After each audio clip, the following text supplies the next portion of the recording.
It's 5:06 now, News Talk 105.9 WMAL, where we're making sense of the news. Coming up this hour, we'll talk to Tyler O'Neill. Remember that district that Disney World existed within, the one where they got to call the shots? The corruption of that arrangement now finally going public. Tyler with the details ahead. You can join us today at 888-630-9625, 888-630-WMAL. The House Oversight Committee's James Comer, the chairman, revealing today that Joe Biden received month after month direct payments from Hunter Biden's business, once again defeating yet another lie that there was never any direct payments to Joe. Philip Wegman from Real Clear Politics asked about this today at the White House. Take a listen. Thank you. The White House has said repeatedly that the president and his son were never in business together. They've said that repeatedly also in this room.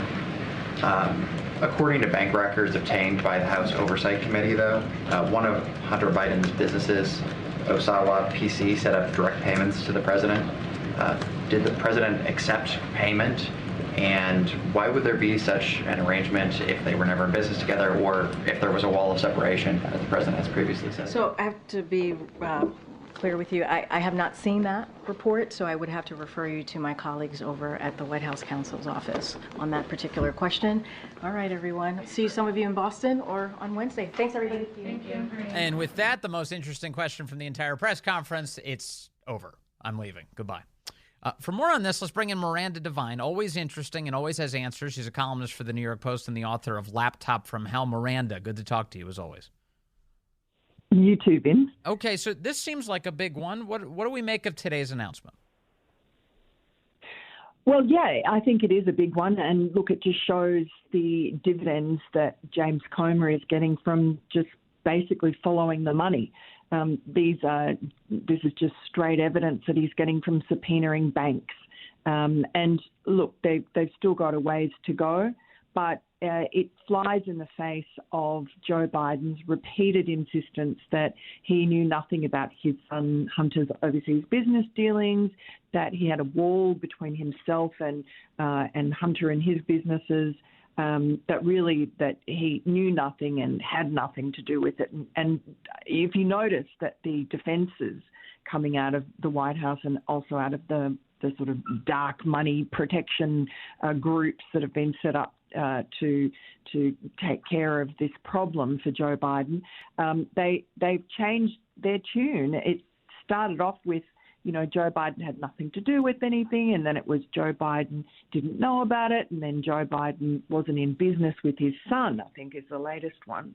And so I think, look, these are monthly payments that James Comer has discovered that have gone from Hunter Biden's law firm, Owasco, his personal law firm.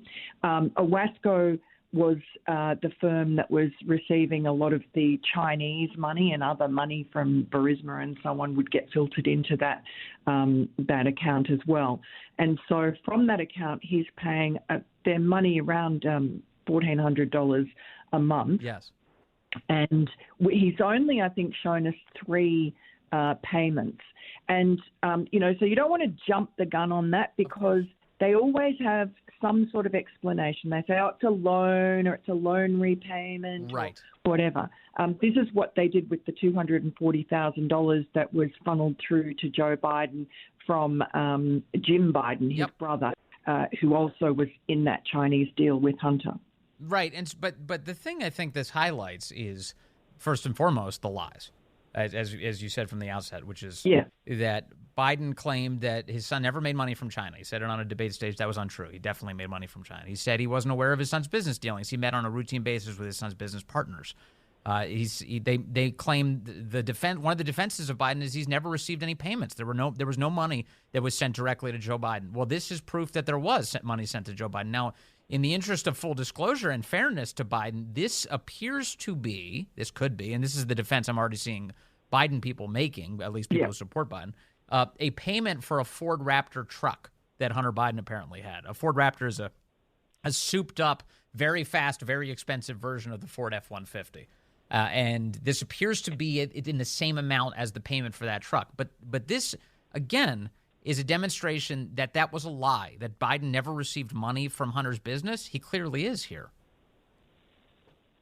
Yes, that's right. And those numbers do seem to tally up with those payments. Now, whether or not that was a sort of an excuse for paying Joe Biden and it was just a clever way of wrapping it up, or whether it's legitimate, who knows. But what it does show is that there was mingling of their finances, that, that Joe Biden and Hunter Biden, and there are numerous examples of this that James Comer has found, but also that appear on the laptop, shared debit cards, shared bank accounts that were or a bank account that was operated by Eric Schwerin, one of Hunter Biden's business partners.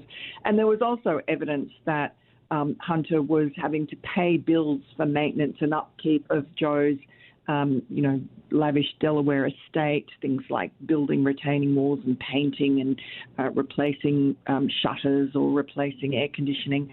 And those sort of bills, at least there is a little bit of evidence of that going on in the laptop, and I'm sure James Comer will get to the bottom of that as well. Yeah. Also, Hunter was paying for a phone bill of Joe Biden's. It wasn't an enormous amount of money, but it all adds up. A few thousand here, a few thousand there. The monthly AT&T bill that Hunter was paying was $190. And remember that Hunter complained bitterly about having to give half his salary to Pop, he said to his daughter, Pop being Joe Biden, and having to pay for the bills of the family for all his life, because he was basically seen as the guy who would go and get the job with on the overpaid salary with one of Joe Biden's donors, and then pay off, for instance, his own college loans as well as his brother's. These were all bills that Joe Biden didn't have to pay, that normally fathers would have to pay or would be expected to pay. So Joe Biden was able to spend every penny of his salary on himself, while Hunter Biden picked up the bills. Yeah. One of the maddening things, I'm sure this is the case for you too, Miranda, is like every time I hear somebody in the media say that there's no evidence that implicates Joe Biden in any of this, it drives me nuts. It drives me nuts because it seems to me that there's a mountain of evidence in front of us. I think about, all the work that Hunter Biden, all the relationships, the business relationships that the Bidens had in China, and that the money didn't start flowing until immediately after the Biden presidency had concluded. And that was, and inside of all of these communications, they're open about, they're doing this as gratitude for what we did. We weren't allowed to be paid before because it would be a conflict of interest. Well, if they're paying the Bidens for all of the work that they did for Chinese interests during Biden's vice presidency, it's clear that was the arrangement, and that's a massive conflict of interest. Oh, absolutely. I mean, it's worse than a conflict of interest. This is bribery. And, it's well known, it's not just in America, but around the world, that payment of the families of high government officials accounts as bribery of the government official. You don't have to find direct payments to Joe Biden. There's enough evidence that these payments were bribes paid by foreign nationals, particularly our adversaries, to Hunter Biden and Jim Biden in some cases, in order to extract favors from the very powerful man who was Hunter's father, who was Joe Biden, particularly in Ukraine. I mean, you talk about being frustrated about the media.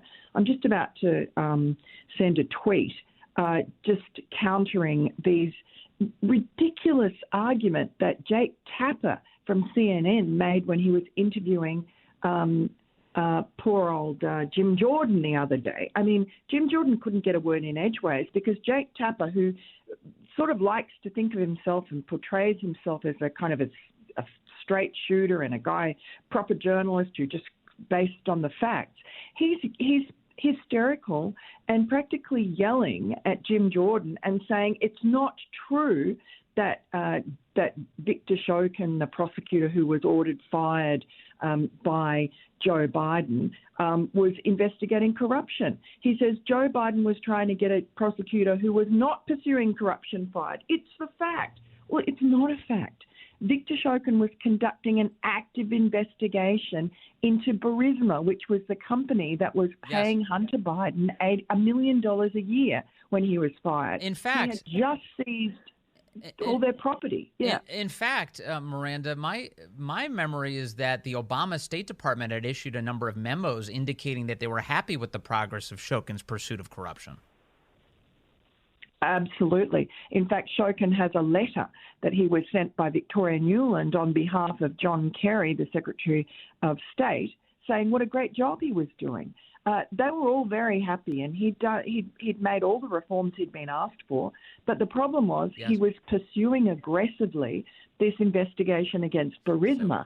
And his next step after seizing all of the owners' properties in Kiev was to interview Hunter Biden and Devon Archer and other of the Western members of the Burisma board that had been installed just weeks after the UK started targeting Zlochevsky's ill-gotten gains. Right. Now, one other piece here that I've been thinking a lot about, which is the defense here is always that, well, Biden was merely carrying out U.S. policy. Victor Shokin's firing was a product of U.S. policy. But I thought, and correct me if I'm wrong, wasn't Ukraine in Joe Biden's portfolio? In other words, the vice president of the United States at the time was in charge of what our policy towards that country was. He certainly was. And while there is evidence that the advice on Shokin did change before Joe Biden went there and ordered that he be fired, it was shifting. But there was certainly, it was freelancing. This is proven, freelancing by Joe to say that he was going to make the $1 billion in U.S. aid contingent. And that was what flipped the president of Ukraine, Poroshenko, over the line and forced his hand. And he had to then tell Shokin to resign.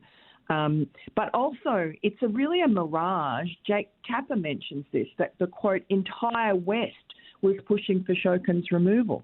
The interesting thing is when you read the contemporaneous articles, like in the Washington Post in particular, about Shokin's firing, they all have anonymous quotes saying that the investigation into Burisma was dormant and that Shokin was corrupt.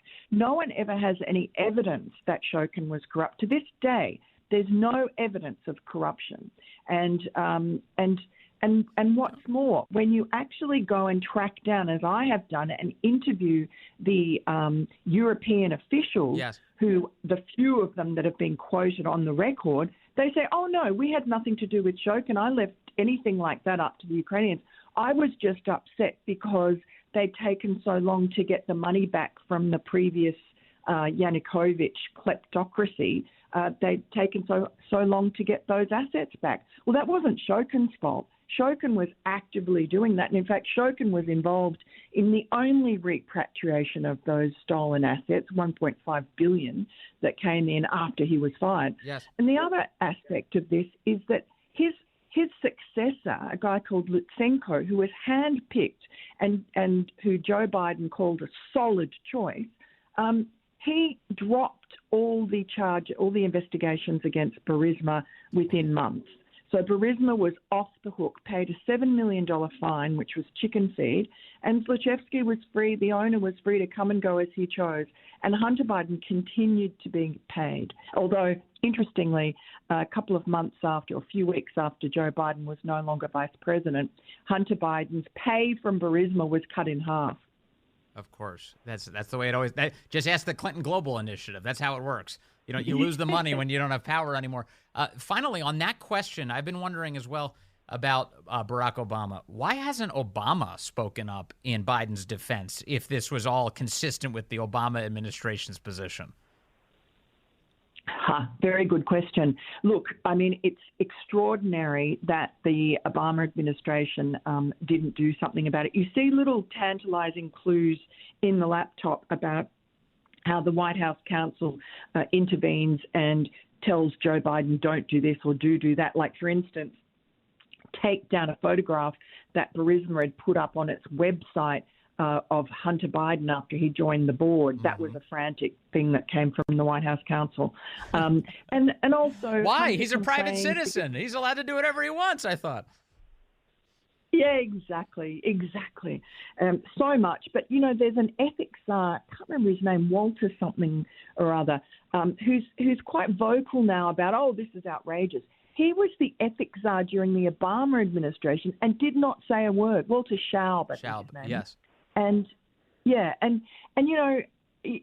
he's it's such a worm-like thing to do, to protest now when you did nothing when you had the job.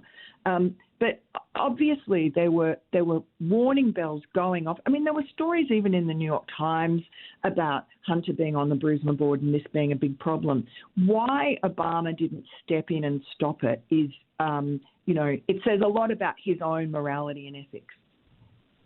We had primetime hearings on the January 6th nonsense. Imagine if the House Republicans actually did something and just presented this evidence to the American people in prime time. I mean, that would be way more worthwhile than the January 6th garbage. It's amazing. Miranda, yeah, but look, go ahead. It's harder than it looks. I mean, I think James Comer's pursuing the correct path, and we're going to hear from the IRS whistleblowers who have provided so much documentary evidence. We're going to hear from them again tomorrow. Yeah, that's right. If there was no crime, why was there so much effort put into the cover-up? It's amazing. Miranda Devine, thank you very much again from the New York Post for all of your excellent work. Always nice talking to you. Coming up, we're going to get into this wild arrangement that the Disney company has had for many, many years in Florida. You already know about that special district that Disney World got to operate, but the depths of the corruption, they're finally going public. Tyler O'Neill has the details just minutes away.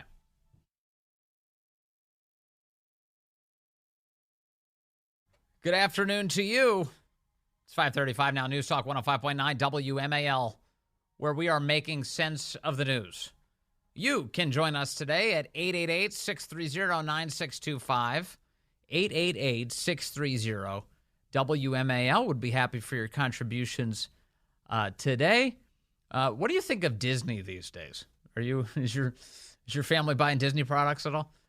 I saw some conversation online the other day about boycotting Disney because Disney's ridiculous, right? They're boycotting X. They refuse to advertise, and you saw Elon Musk basically, in so many four-letter words, just said they can bleep right off. Who cares? He's like, there you go. And he looked around the room for Bob Iger to see if he was in the room. He's like, he was super happy just telling him, you can't do this to me. And that's the definition of bleep you money. When Elon Musk can say that on stage, he's like, I don't need you. You can't blackmail me. You can't do anything to me. You can't make me do anything with money. And so he was smacking Disney around. And I saw some people conversing about boycotting Disney. I was thinking, boycotting Disney is one of the easiest boycotts ever, isn't it? Don't you think boycotting Disney is one of the easiest things you can do these days? Disney's content has become so crappy, I'm not missing avoiding it. I'm not missing it. It's not like, oh, shoot, I missed the new all-girls superhero movie where none of the girls have any challenges whatsoever and they have immense powers right away and girl power and the men are always the bad guys. Oh, I missed it. I missed the live-action remake of The Little Mermaid where they removed all of the agency from the guy called Prince Eric. He's not even involved. I hate to spoil it for you, but I read about this. Apparently, he doesn't even kill Ursula at the end of the movie. The witch, the big octopus, he doesn't even kill her. No, now it's Ariel. Now she takes over and she kills him because women are strong. They can kill witches too. It's the whole thing's crazy. So I'm not even watching this stuff. My family's not watching it. This is the easiest boycott ever. Not missing a thing. But boy, Disney, they're really out of control, and they're not backing down. They've what do they call it? Their not so secret gay agenda. That's what one of their executives has been saying, and they're proud of it. They love it, all the LGBT stuff. And when Ron DeSantis advanced a parental rights bill in Florida, Disney came out against it. Disney was like, no, we're not for parents' rights. We're for sexualizing kids. So we're going to root against this package, this bill. And that brought a lot of attention to this special district that Disney has. They have a special deal. So they crap all over the taxpayers in Florida. And Florida taxpayers all of a sudden were like, wait a second, you're crapping all over us. You have a really interesting arrangement with the government, don't you? This special district where Disney has control over all of it. Yeah, well, Ron DeSantis has taken that away in Florida. But in the process, he commissioned a panel to investigate all of it, and the results are coming out. Joining us now is Tyler O'Neill. He's the managing editor of the Daily Signal and the author of Making Hate Pay, The Corruption of the Southern Poverty Law Center. And he's got some new reporting on the House of Mouse. Tyler, good to talk to you, sir. Hey, glad to be here, Vince. What has been Disney World's arrangement down there in Florida, as a refresher? Yeah, so Disney had this really cozy deal where they essentially got to create their own government. And they had a bill passed through the Florida legislature and signed by the governor at the time that essentially gave them, I mean, it's interesting. You would choose the board of supervisors based on who owned the land. And it just so happened that Disney owns, upwards of, I think it's like 70 or 80% of this land. So Disney is effectively, choosing its own government. And at the beginning, this was Disney actually paid for the salaries of the government employees. Then at some point it was switched over, and then taxpayers had to pay. And now, what we saw here in these documents that I reported this morning, taxpayers they paid $1.5 million 1 year for the Reedy Creek Improvement District employees to be able to visit any Disney park that they wanted across the globe, with the only exception of Tokyo. I mean, these are passes, the complimentary tickets that they have are passes that any Disney fan would dream of, that no one in the general public can buy. And they didn't just get one. They got one for themselves, they got one for their spouse, and then they got at least three. Sometimes if they had 4 or more dependents in their house, they would get 4 or more of these fully transferable tickets. So, one for them, one for the employee, one for the spouse, 3 for their dependents. These are the people who were tasked with being the government officials for Disney's district. They were being given essentially Disney executive privileges all around the globe? Correct. Yes. So that's how perverse this whole situation is. And Disney is giving them these, and it wasn't just passes too. I mean, they got discounts on Disney merchandise in the merch store, the same discount that Disney employees got. They even had numbers associated with them in Disney's employment database. They had what's called a personnel number. So it's like, if you work at the government at Reedy Creek Improvement District and you're supposed to be overseeing Disney and applying the law with these people, you're also listed in their database as an employee so that they can monitor you when you use your special privileges. And you said that the pay for these officials originally started with Disney paying them, and then taxpayers had to start paying their salaries? Yeah, so I have to nail down some of this. I know that Disney initially gave them all the perks, like, without question, because Disney kind of effectively controlled the government.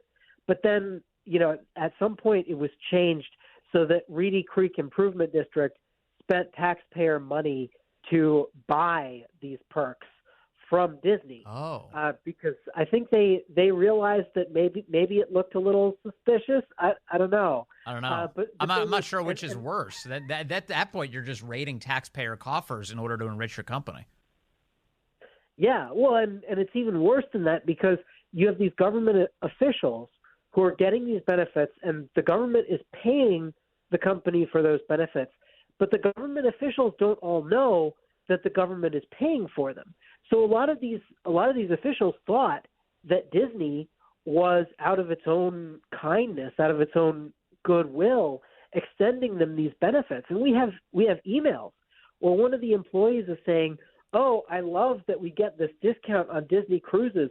Please forward my appreciation to the Walt Disney Cruise Company for this," as if, clearly not knowing that, oh, no, the government is actually, paying to reimburse Disney for all of this. So why was this arrangement allowed to continue? Why did Florida have this in the first place? And What other kind of corruption was detected in this report? Yeah, so it's an excellent question why it was allowed to continue.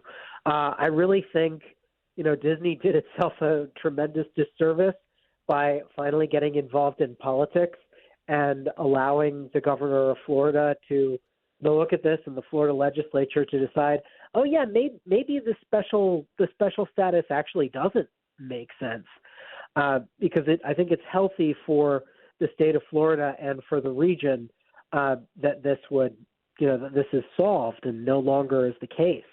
But some of the really damning things, in addition to those complimentary tickets, which really are the biggest item, but the Reedy Creek Improvement District would treat its employees to these extremely lavish parties. I mean, you get a retirement party for one of the RCID employees. A government employee retires, right? Okay, yeah, they should have a party. Should they have a $15,000 party at Disney's Yacht Club Resort? Because that's what they did.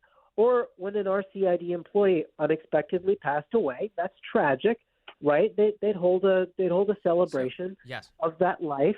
Yeah, $33,000 at Disney Coronado Springs Resort. Huh. So you said. Go ahead. Finish your thought before I ask. These are 200. This is like 250 guests for, $85 a guest.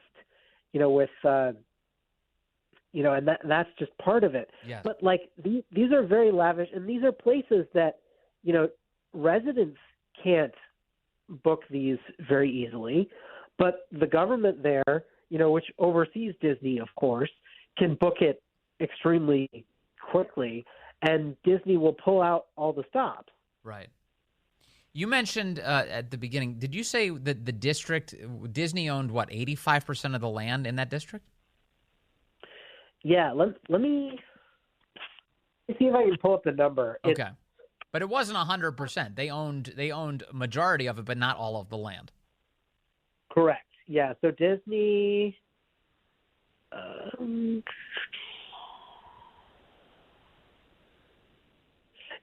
Disney owns, as the majority landowner.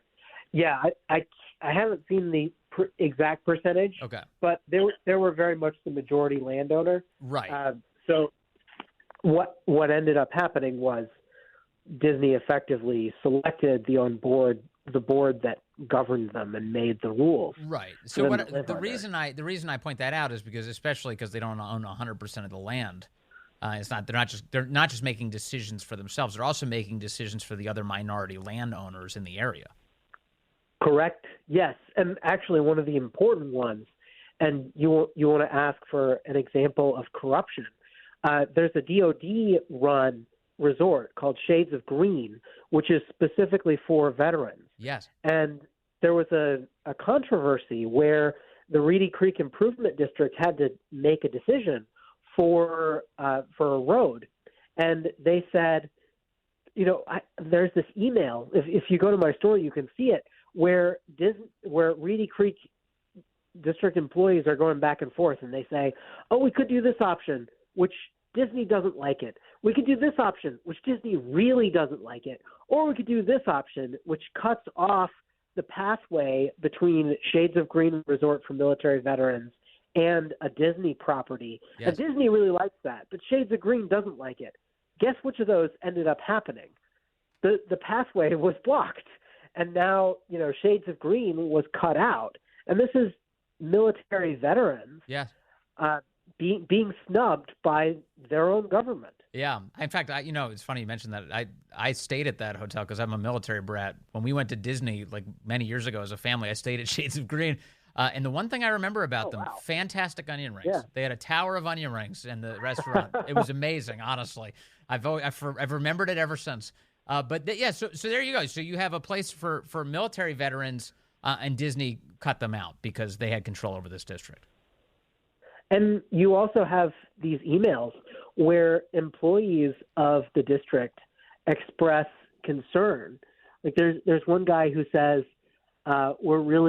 here it is. very worried about being subject to the whims of Disney. Yes. And the other employee replies, what else is new?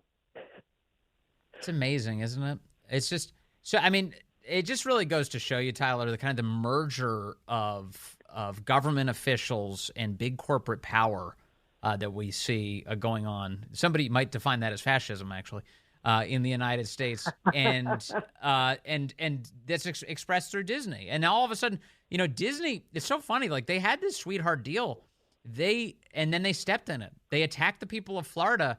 And the people of Florida turned around and they said, okay, let's take a closer look. And they didn't like what they saw, did they? Yeah, no, and that's exactly what happened here. Because when Disney decided to attack this bill, the infamous "Don't Say Gay" bill, never mind that it was all about parental rights and education, of right, course. and not having sexualized lessons from K through third grade. But yeah, they decided to go after this, and they were pressured by their own employees, or so they say, and suddenly the government, which had given them this sweetheart deal for forever, takes a second look and says, hey, well, if you're going to speak out against our laws that the legislature passed, why should we be giving you a sweetheart deal? Yeah. Why? And now we have the goods. Like, this is I think this is the Disney file. I know. Well, DeSantis did the right thing here because DeSantis did the right thing here because Florida voters should not have to subsidize a tax on themselves. That's ridiculous. That's what Disney was doing. And now, now we're getting some more answers. Hey, Tyler O'Neill, thank you very much for all of your great work, and especially for the Daily Signal. Just love that publication. Thank you very much. Hey, my pleasure. Thanks again for having me, Vince. It's Tyler O'Neill, managing editor of the Daily Signal, the news publication of the Heritage Foundation. How's Joe Biden doing as president of the United States? Well, let's see. The administration is now officially ditching the term Bidenomics. With less than 1 year until the 2024 presidential election, Democrats are now ditching the term Bidenomics as the economy under Biden faces increased criticism. Take a look at these numbers since the president took office. Consumer prices are up better than 17%. Gasoline prices up better than 35%. I don't know if I'd say better than. Credit card debt is up better than 40%. Wages, meanwhile, are down nearly 3%. Yeah, kind of crappy.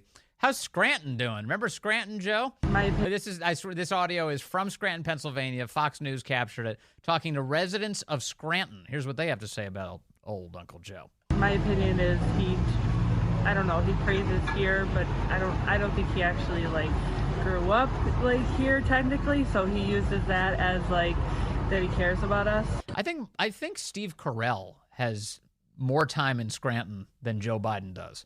And they didn't even film The Office in Scranton. Tougher for people, So how could he be seeing it through our eyes? I'm a registered Democrat, but I'm not happy. I think he's the worst president we ever had, to be honest with you. But no, I'm not. This economy sucks. I mean, everything's going up, except paychecks. Yeah. I just think the economy sucks. Ever since Biden got in. This economy sucks. Everything's going up except paychecks. Put that guy in charge of Republican Party messaging, would you? Right? That guy, they just cut an ad with him. Have him. Hey, and what else should we put in the ad? Everything's going up except for paychecks? All right, that's going in the ad. This guy's genius. They just found him on the road in Scranton. See, Scranton does produce good things. Not Joe, but everybody else. So that's what the streets of Scranton look like. Speaking of ridiculousness, I'm going to have to get to this coming up later this week, too. Nick Minnock is reporting, excellent producer, is reporting today that Loudoun County has hired a new communications director to answer questions or not answer questions for the school board. Guess how much they're paying her? You ready? $251,000. And then they're going to give her $15,000 in moving costs to bring her here from Virginia Beach. And then they're going to pay for her car payment every month, a vehicle allowance. She's going to make more than members of Congress do to not tell Loudoun County residents how their kids are doing. Nice work if you can get it. The great one, Mark Levin, up next here on WMIL.